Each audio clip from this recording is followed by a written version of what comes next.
Para aquele que não me conhece, sou o pastor Joane. Sou casado com Ana Carolina e tenho uma filha.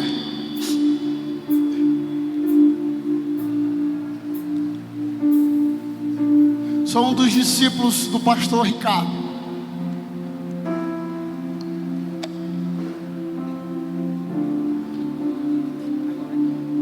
Quantos creem que Deus está aqui nesse lugar? Não, mas não é uma pergunta do pastor Joane, não. Quantos têm uma convicção que Deus está aqui nesse lugar? Por isso que eu gostaria que você parasse um pouco, que você tivesse uma atenção um pouco. Daqui a pouco nós vamos chapar mais, amém? Mas nós vamos chapar agora na palavra.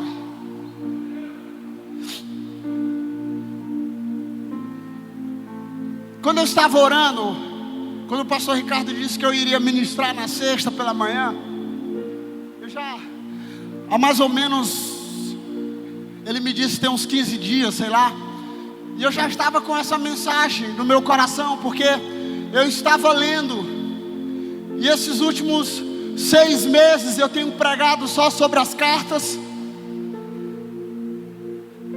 sobre a igreja de Corinto, sobre a igreja de Atos.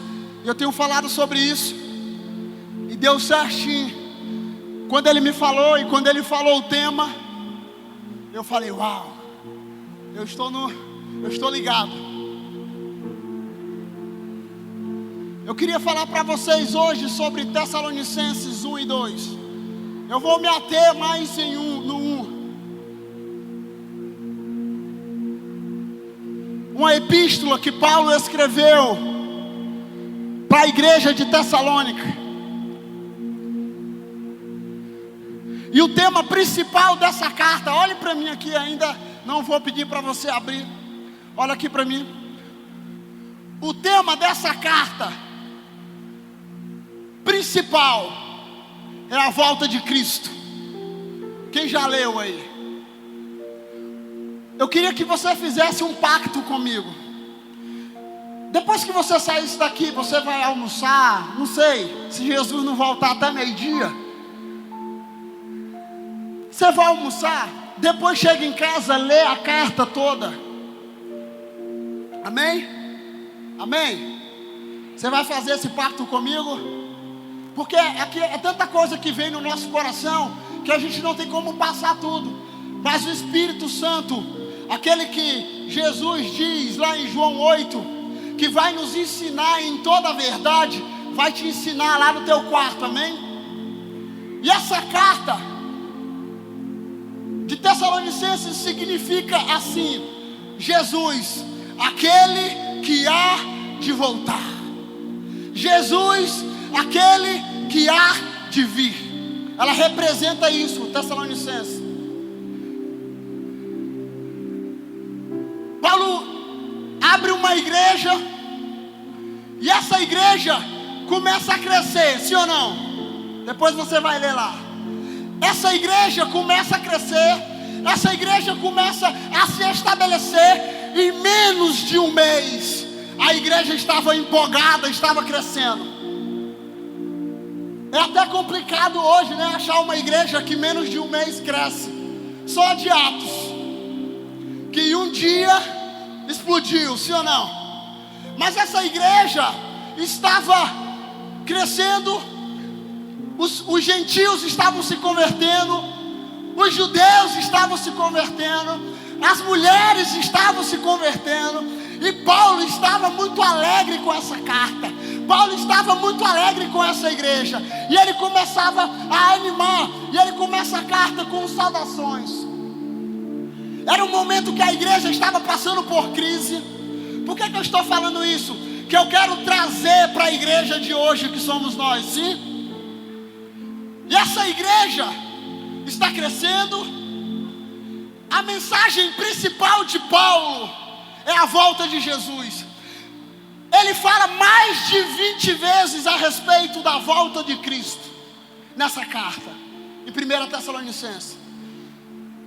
aquele que há de vir virá.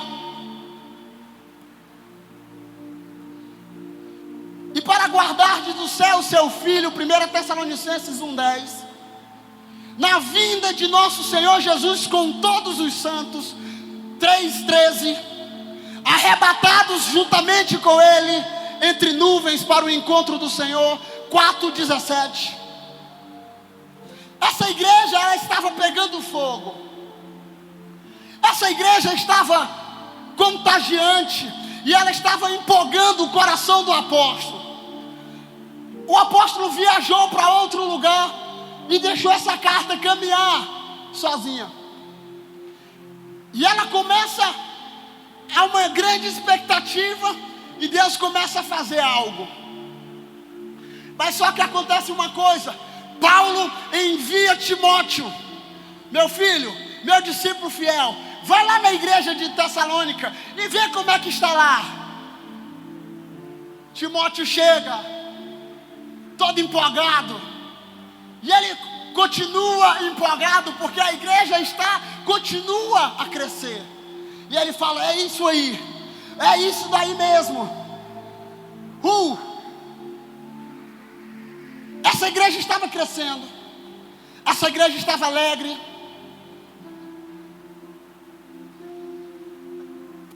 Paulo escrevia as coisas básicas da igreja, sim ou não?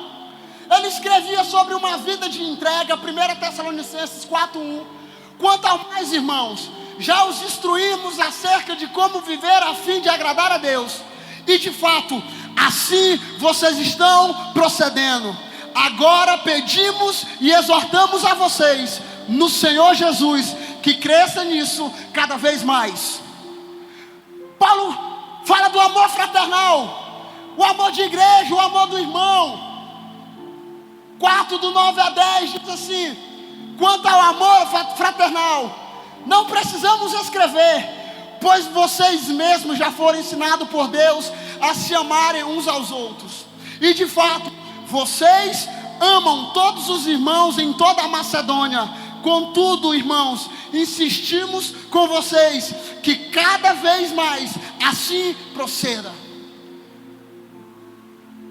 E ele continua, 1 Tessalonicenses 3,13, que Ele fortaleça o coração de vocês para serem irrepreensíveis em santidade diante do nosso Deus e Pai, na vinda de nosso Senhor Jesus com todos os santos.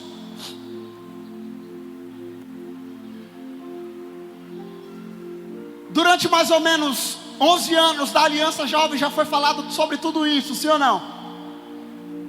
Pastor Ricardo, pastor Nonato, pastora Jesus já falou de amar o próximo, continua falando.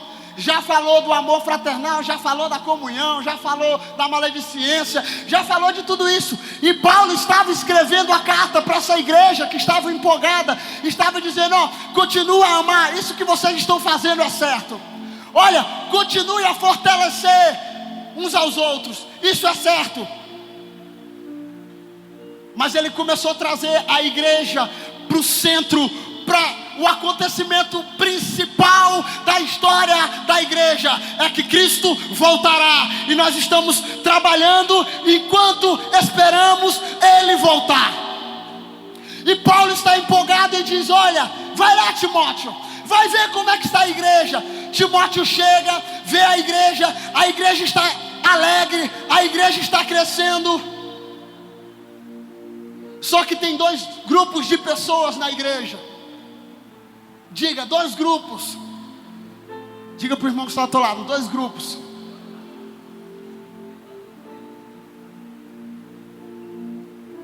Pergunta: qual é, pastor? Qual é? Primeiro grupo, o grupo que morreram alguns familiares deles, e eles estavam preocupados com os familiares. Será que eu vou encontrar meu familiar no céu? Será que eu vou encontrar eles? Será que vai acontecer isso mesmo?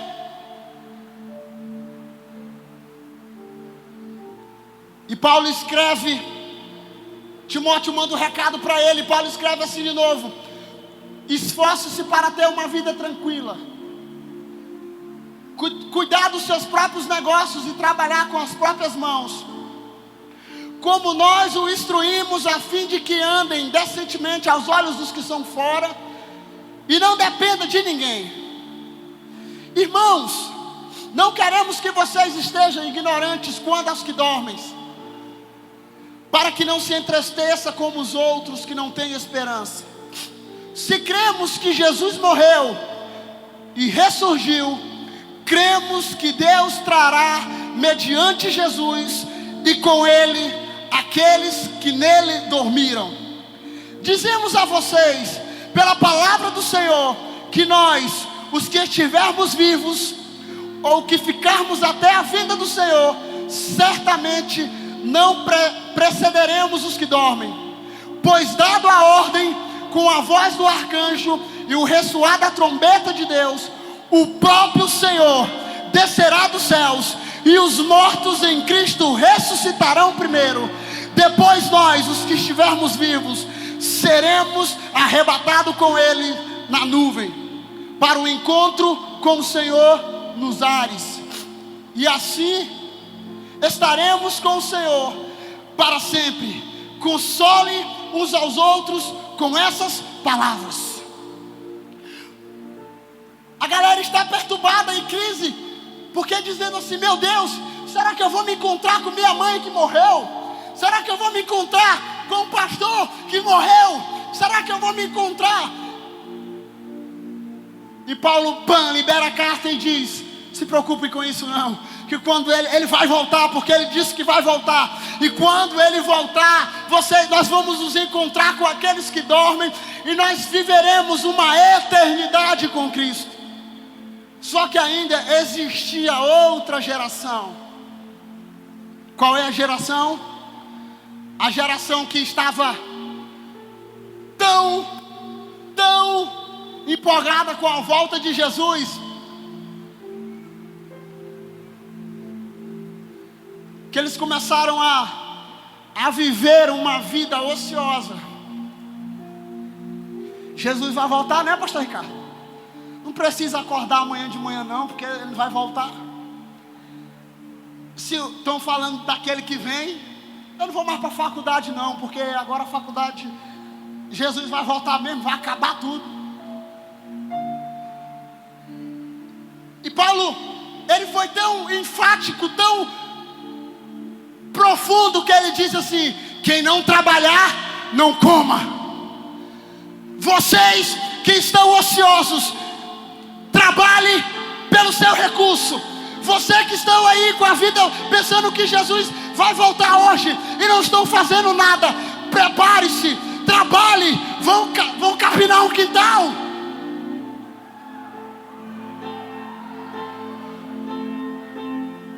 Pastor, o que é que o senhor quer dizer com isso? A nossa geração saiu de um extremo e foi para o outro, da mesma forma que essa geração aqui se encontrou. Eu não vou entrar na mensagem do pastor Nonato e da pastora Jesus, mas eu vou falar um pouco. A nossa geração, há mais ou menos, há uns anos atrás, que eu não vou dizer, né, senão vocês vão dizer que eu estou velho. Quando eu me converti, quando o pastor Júnior falou ontem de Mateus 24, que o reino de Deus vai vir quando ele for anunciado em todos os lugares.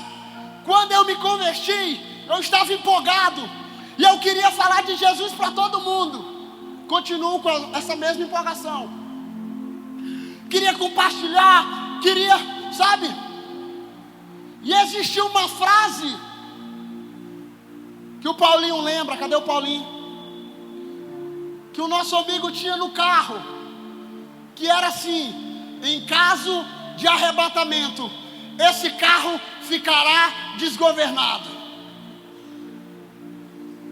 E eu achava isso o máximo. Eu ficava me imaginando dentro do carro e Jesus, pum! Só que com o tempo, o diabo, a nossa alma, os afazeres da terra vai tirando esse sentimento dos nossos corações que Jesus vai voltar, e nós começamos a nos preocupar com o carro, com a casa, com o trabalho, com a faculdade, com o filho. E sabe o que o diabo diz para a nossa geração? Até falei para minha esposa ontem, através do Renato Russo, que nós temos todo o tempo do mundo para viver, né? Mas é mentira. Nós temos o hoje para viver.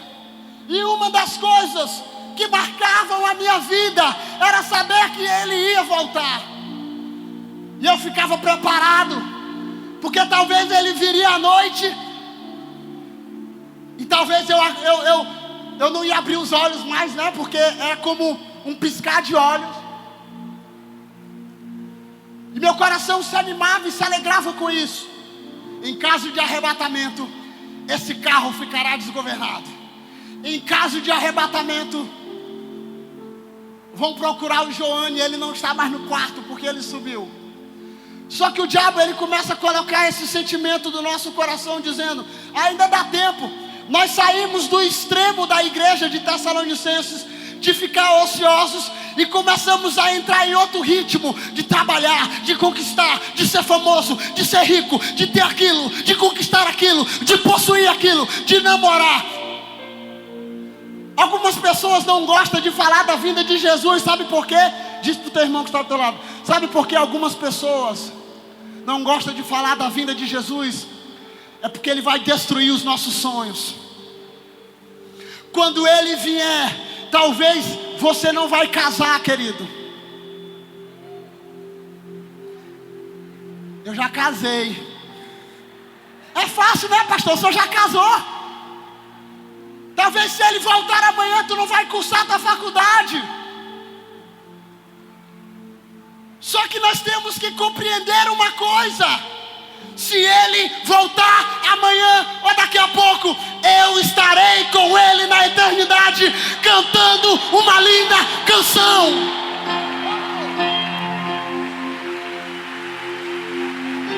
Se ele voltar agora, toda dor vai embora. Não haverá choro, não haverá lágrimas, não haverá ranger de dentes. Só haverá um caminho da santidade, que os impuros não passarão por eles.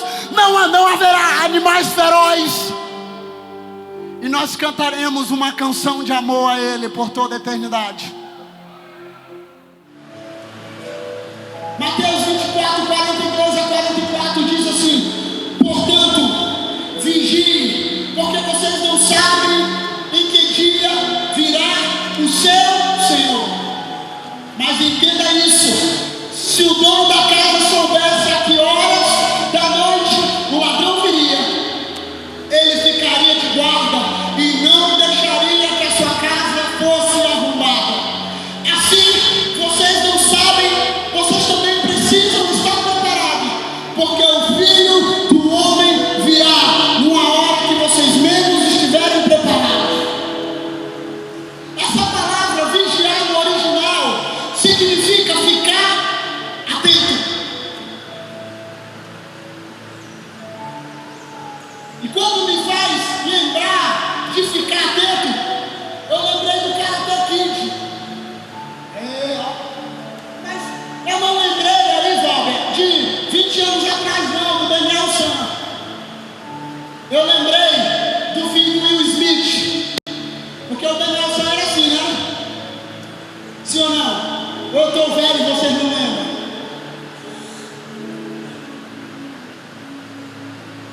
Só que com o filho Will Smith, ficar atento era...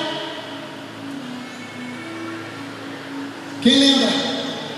Quem lembra? Ficar atento. A qualquer momento a cobra pode te morder. Ficar atento. E sabe de uma coisa?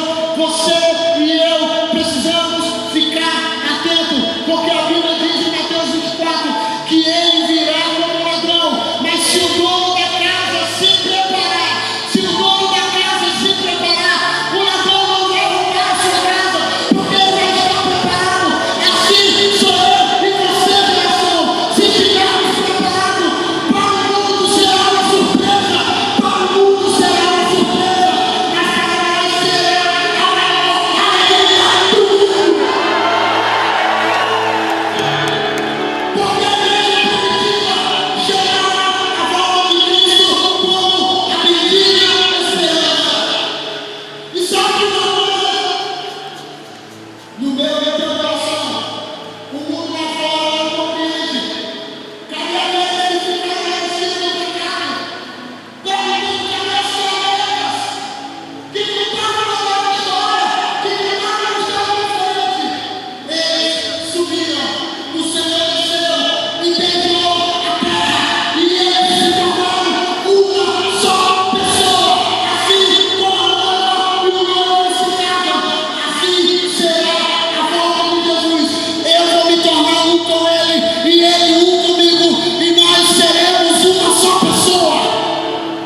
ir para a escola.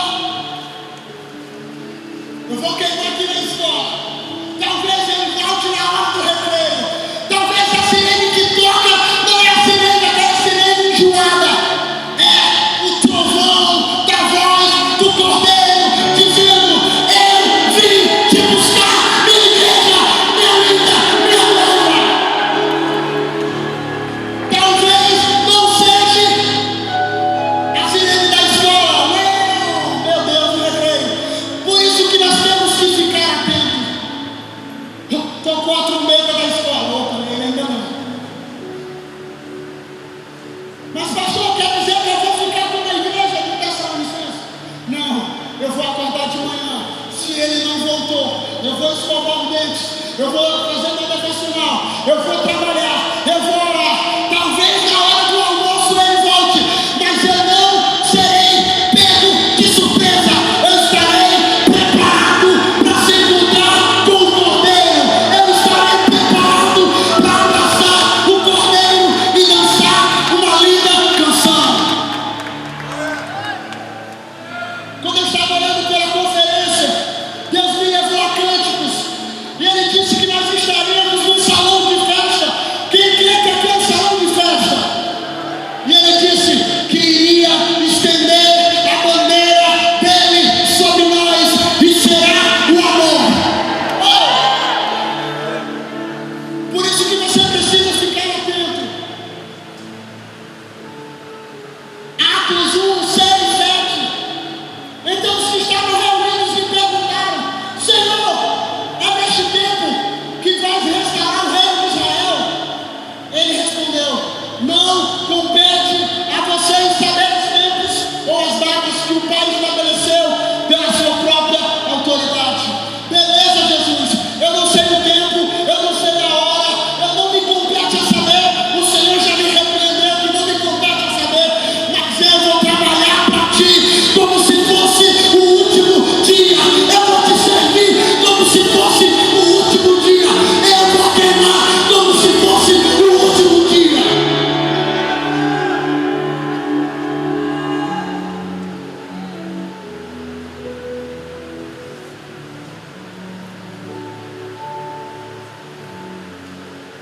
E a maioria das voltas que falam na volta de Jesus, ele vai falar sobre o ladrão. 1 Tessalonicenses 5, de 1 a 2.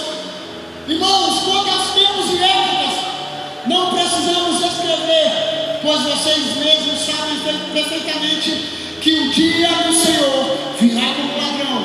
Por que Jesus, através de Paulo, sempre nos diz isso? Quem é que espera o ladrão de madrugada? Quem é que espera? Ninguém espera. Espera?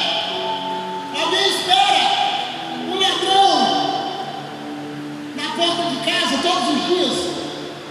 Vou esperar o ladrão aqui, na hora que ele chega. Não. Porque é de repente. E assim como aconteceu em Atos 2, que de repente, assim será a volta de Jesus. E não compete a você perguntar: pastor, mas quem é o cavaleiro do Apocalipse?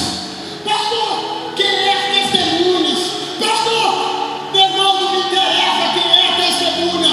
Me interessa é que ele vai voltar, e ele vai me abraçar, ele vai me tocar, e ele vai dizer: vinde benditos do meu Pai, e possua o reino que preparei desde a fundação do mundo.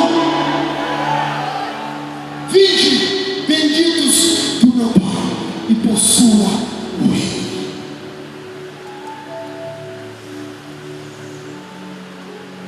Apocalipse 16:15 diz: eis que venho como ladrão. Feliz aquele que permanece vigilante e conserva consigo as suas vestes, para que não ande nu e não seja vista a sua vergonha. Você imaginou aí? Feliz. Existem umas pessoas que, por causa da tribulação, por causa da angústia, fala assim, até minha esposa um dia brincando, né? Eu quero minha vai acabar a pressão do banco. Eu não vou precisar vender mais. Aí eu fiquei com aquela palavra. Outra pessoa chegou para mim e disse assim: pastor, no meio da crise, no meio da tribulação, disse: pastor, eu até pensei em morrer para voltar para Jesus, assim acaba logo o sofrimento. Mas não é esse desejo que eu quero e que o Espírito Santo deseja dentro de você. O desejo que o Espírito Santo quer gerar dentro de mim e de você é que mesmo em meio às tribulações, a igreja de Tessalonicenses estava sofrendo tribulação, em meio à dor, em meio à tristeza, Paulo sempre lembrava eles da bendita esperança. Aquele que prometeu vai voltar. O alvo de vocês não é as tribulações, o alvo de vocês não é a dor, o alvo de vocês não é as lágrimas, o alvo de vocês é a bendita esperança. E ele prometeu, e o que ele promete ele cumpre, porque ele é fiel, e ele vai voltar para buscar a igreja, ele vai preparar a igreja, ele vai tornar a igreja, e a trombeta vai tocar, e nós vamos subir com ele.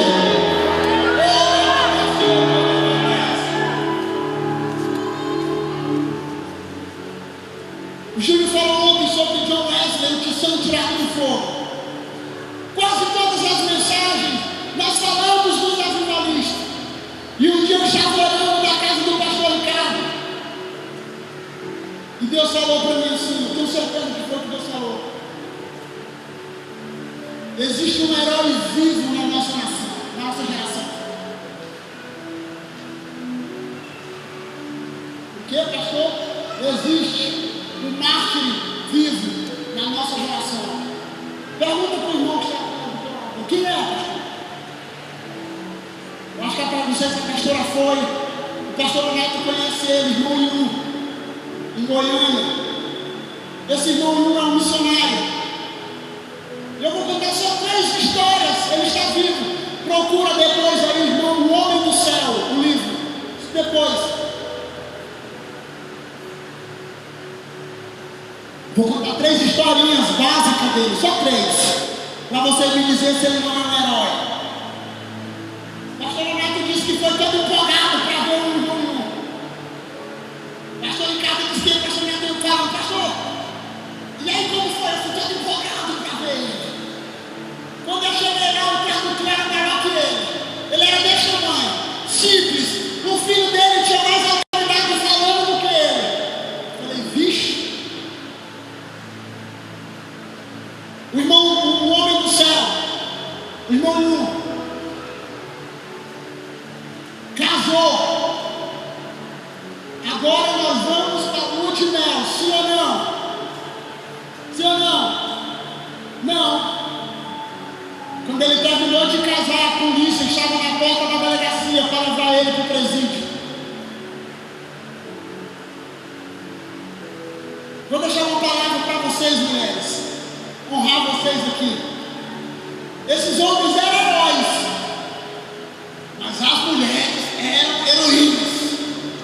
As mulheres eram os caras. E no meio do livro, perguntaram para a esposa dele: você não teve vontade de largar o Yu? Aí ele: não. E ela: não, por quê? Porque eu amo. Familiares pediram para me largar ele, mas eu vou continuar fiel a essa aliança. Mesmo ele dentro do presídio, mesmo ele sem me ver, eu vou continuar amando o irmão. Beleza? O irmão Yu é solto, igreja perseguida. Eles estão orando de madrugada, pastor Ricardo. O irmão Yu não sabia ler muito, e a única palavra que ele tinha era uma Bíblia que estava dentro de uma lata de leite ninho, guardada há mais de 50 anos. E ele começou a ler Mateus, e ele começou a ler dizendo: bem-aventurado aqueles que sofrem perseguições por causa do meu nome. Bem-aventurado. E ele se preocupou com essa mensagem. Ele ficou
para você? Eu creio, Senhor. Tu abriu para Paulo e Silas, tu só não abriu, tu arregaçou, tu quebrou tudo. Pode passar que as portas estão abertas. E ele vai relatando no livro que ele vai passando de boa. Os guardas estão tudo em pé olhando. E ele está passando de boa. E olha, capa o gato, some no mundo. Por quê? Porque Jesus abriu a porta para ele do presídio. Leia depois o livro. Ele disse o quê? Que o missionário está pronto para 3 coisas. Qual é, pastor Ricardo? Fugir, morrer e fugir de novo.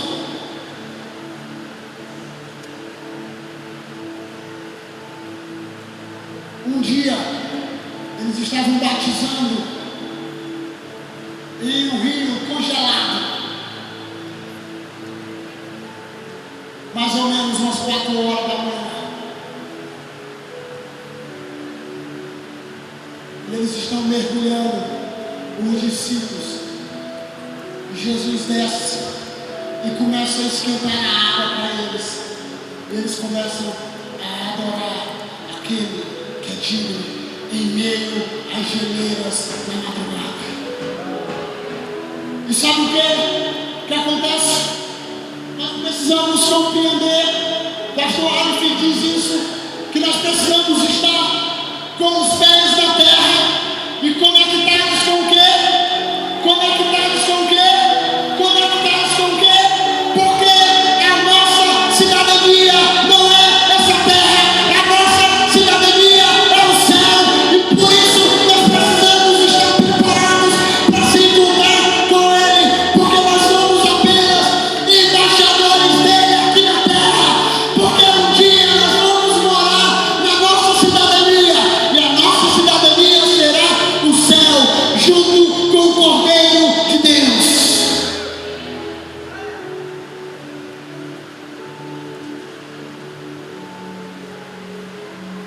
Mateus 24:30 diz: então aparecerá no céu o sinal do Filho do Homem, e todas as nações da terra se lamentarão e verão o Filho do Homem vindo nas nuvens do céu com poder e grande glória. Você acha que foi poder o que aconteceu ontem aqui? Sim. O que vai acontecer durante esses dias? Sim. Mas a maior dinamite, o maior dínamo vai ser quando ele descer do céu, montado em seu cavalo branco, com a espada na mão, dizendo: sai do meio, porque eu vou buscar a minha igreja e eu vou me encontrar com ela com grande poder e glória. Como esse relâmpago que sai do Oriente e vai ao Ocidente, assim será a volta do Cordeiro.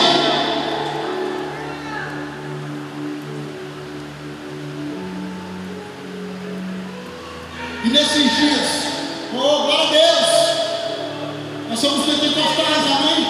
Oh! Como diz o pastor, pentecostal que não grita vem com defeito de fábrica.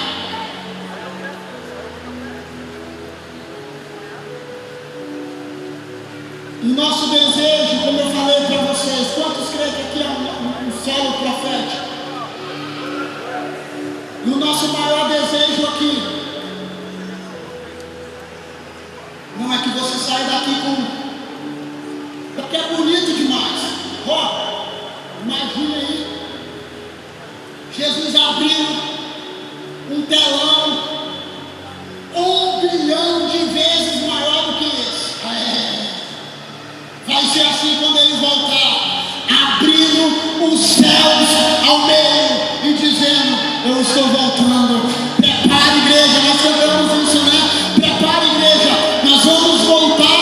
Ele vai voltar para se encontrar com o Cordeiro, e nós vamos abraçar o Cordeiro, e nós vamos viver com o Cordeiro.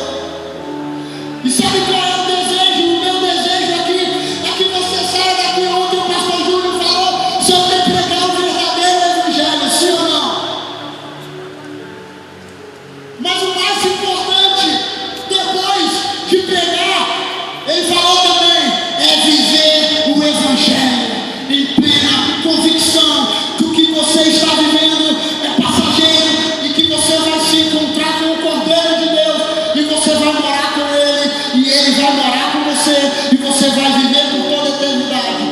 Sabe qual é o maior desejo do nosso coração aqui hoje, nesses dias? É que você saia daqui queimando por Jesus. Sabe por quê?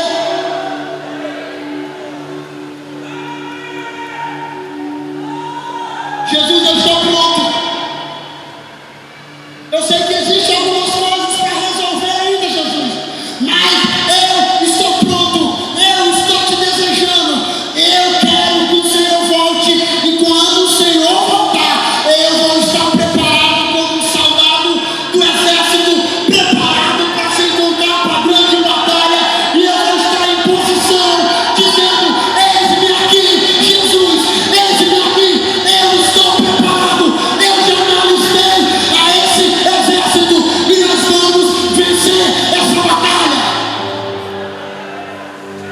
Durante sábado, o pastor Ricardo ministrando, eu peguei ele no ar.